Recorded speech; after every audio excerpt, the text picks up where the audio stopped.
ప్రజలు ఎన్డీఏ ప్రభుత్వాన్ని నమ్మారు, నిలబడ్డారు.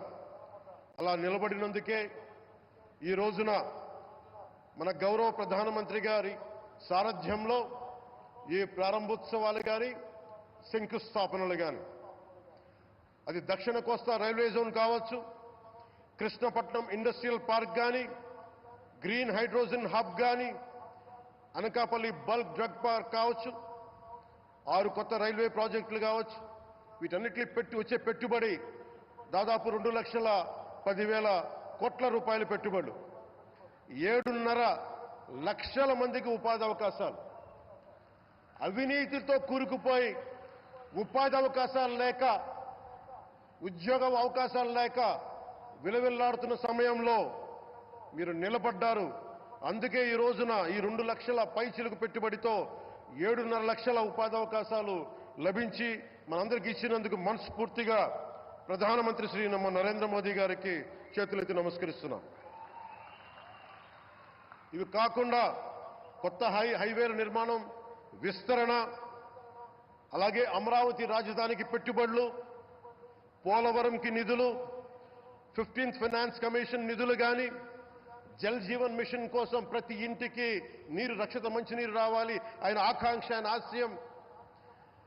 మనకు గంట కాదు 24 గంటలు రావాలని పడ్డ తపన ప్రధానమంత్రి గారిది. వీటన్నిటికీ చేయగలుగుతున్నాం, ముందు ప్రారంభించామంటే మీరు మా మీద పెట్టిన భరోసా, మా మీద పెట్టిన నమ్మకం, గౌరవ ప్రధానమంత్రి గారి మీద మీరు చూపించిన నమ్మకం. ఈ రోజున అది 2 లక్షల పైచిలకు పెట్టుబడులుగా ఇక్కడికి వచ్చింది. ఎక్కడో మన మారుమూల గ్రామాల్లో 70 సంవత్సరాల పాలనలో గ్రామాలకి రోడ్డు లేదు.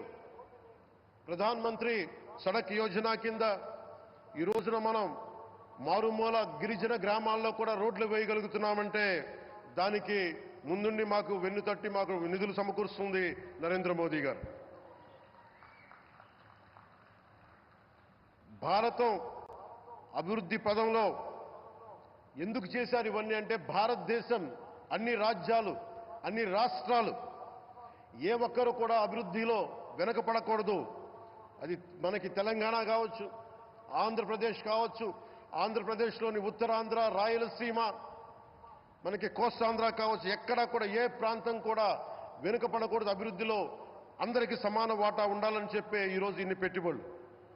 ఈ మోదీ గారి సంకల్పానికి, సహకారానికి, ఆయన గైడెన్స్కి మనస్ఫూర్తిగా నా కృతజ్ఞతలు.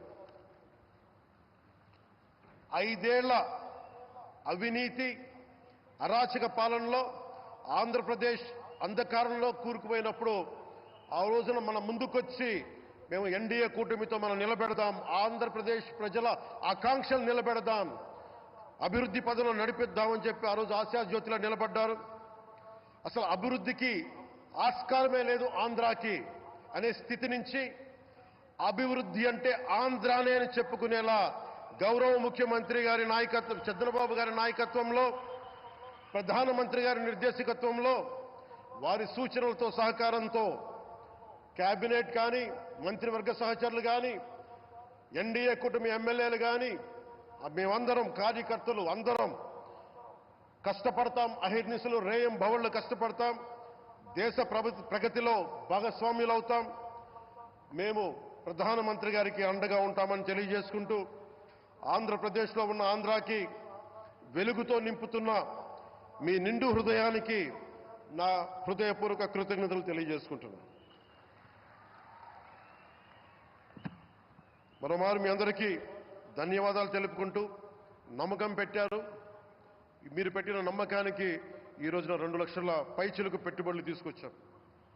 ప్రధానమంత్రి గారు ఉండటం వల్ల, సమర్థవంతులైన చంద్రబాబు గారు ఉండటం వల్ల మేమందరం నేర్చుకోవడానికి, పనిచేయడానికి సంసిద్ధంగా ఉన్నాం. సో మీరందరూ ఇదే సహకారం ఇవ్వాలని మనస్ఫూర్తిగా కోరుకుంటూ, ఆ భగవంతుడు, ఆ లక్ష్మీ నరసింహుడు ఈ దేశాన్ని మరింత ప్రగతి పదంలో నడిపించేలా గౌరవ ప్రధానమంత్రి శ్రీ నరేంద్ర మోదీ గారికి దీర్ఘాయుష్ ఇవ్వాలి, ఆరోగ్యం ఇవ్వాలని మనస్ఫూర్తిగా కోరుకుంటూ ఆ లక్ష్మీ నరసింహుడిని వేడుకుంటూ సెలవు తీసుకున్నాను. జై భారత్, జై హింద్.